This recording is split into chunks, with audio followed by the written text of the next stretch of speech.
നമസ്കാരം. അപ്പോൾ നമ്മുടെ ഈ വീഡിയോയുടെ ചർച്ചാ വിഷയം എന്നുള്ളത് ഹെൽത്ത് ചെക്കപ്പുകളുടെ പ്രാധാന്യത്തെക്കുറിച്ചാണ്. അപ്പോൾ നമുക്ക് അറിയാം, ജീവിതശൈലി രോഗങ്ങൾ തീർച്ചയായിട്ടും വർദ്ധിച്ചു വരുന്നൊരു കാലഘട്ടമാണിത്. അപ്പോൾ അതിൽ നമുക്ക് ഇന്ത്യയിൽ നോക്കുകയാണെന്നുണ്ടെങ്കിൽ പ്രമേഹത്തിന്റെ എണ്ണത്തിൽ ഇന്ത്യ 2ാം സ്ഥാനത്താണ്.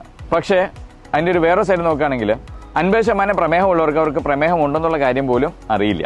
അപ്പോൾ എന്താണ്, ഈ നേരത്തെ നിന്നുള്ള പരിശോധനകൾ ചെയ്യുമ്പോഴത്തേക്കും നമുക്ക് രോഗം മൂർധന്യാവസ്ഥയിൽ എത്തുന്നതിന് മുന്നേ തന്നെ നമുക്ക് ചികിത്സകളും അതിനുള്ള പ്രതിരോധ മാർഗങ്ങൾ സ്വീകരിക്കാൻ പറ്റുകയാണെങ്കിൽ നമുക്ക് അതിൻ്റെ പാർശ്വഫലങ്ങളിൽ നിന്നും രക്ഷപ്പെടാൻ പറ്റും. ഇപ്പോൾ പ്രമേഹത്തിന്റെ HbA1c ടെസ്റ്റ് നേരത്തെ നമുക്ക് ചെയ്യുകയാണെങ്കിൽ, കാലയളവിൽ ചെയ്യുകയാണെങ്കിൽ തീർച്ചയായിട്ടും നേരത്തെ തന്നെ പ്രമേഹം കണ്ടുപിടിക്കാൻ പറ്റും. ഇപ്പോഴത്തെ ഒരു കണക്ക് വെച്ച് നോക്കുമ്പോഴത്തേക്കും ടൈപ്പ് 2 പ്രമേഹം വളരെയധികം കൂടുതലാണ്.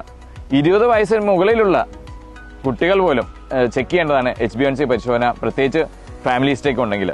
അത് തീർച്ചയായിട്ടും നേരത്തെ തന്നെ പ്രമേഹത്തിനെ ഐഡന്റിഫൈ ചെയ്യാനായിട്ട് സഹായിക്കും. ഇതേപോലെ തന്നെ കൊളസ്ട്രോൾ പലപ്പോഴും ഒരു രോഗലക്ഷണങ്ങളും കാണാറില്ല. അറ്റാക്കോ സ്ട്രോക്കോ വന്നു കഴിഞ്ഞിട്ട് അത് പോയി ടെസ്റ്റ് ചെയ്യുമ്പോഴായിരിക്കും നിങ്ങൾ ചിലപ്പോൾ കൊളസ്ട്രോൾ ഉള്ള കാര്യം തന്നെ അറിയുന്നത്. തൈറോയ്ഡ് രോഗം അതും വർദ്ധിച്ചു വരുന്ന കാലഘട്ടമാണ്. അപ്പോൾ അതും രോഗലക്ഷണങ്ങൾ വരുന്നതിന് ശേഷമാണ് നിങ്ങൾ പരിശോധിക്കുന്നതെങ്കിൽ പലപ്പോഴും പല ബുദ്ധിമുട്ടുകളും സഹിക്കേണ്ടി വരും. അപ്പോൾ അത് നേരത്തെ തന്നെ മുൻകൂട്ടി നമ്മൾ പരിശോധിച്ച് നോക്കുകയാണെങ്കിൽ തീർച്ചയായിട്ടും അതിന്റെ പാർശ്വഫലങ്ങളിൽ നിന്ന് രക്ഷപ്പെടാൻ പറ്റും. പിന്നെ നമ്മൾ എപ്പോഴും ഈ കാലത്ത് ഫിറ്റ്നസിന് വളരെ പ്രാധാന്യം കൊടുക്കുന്നതാണ്, അല്ലേ?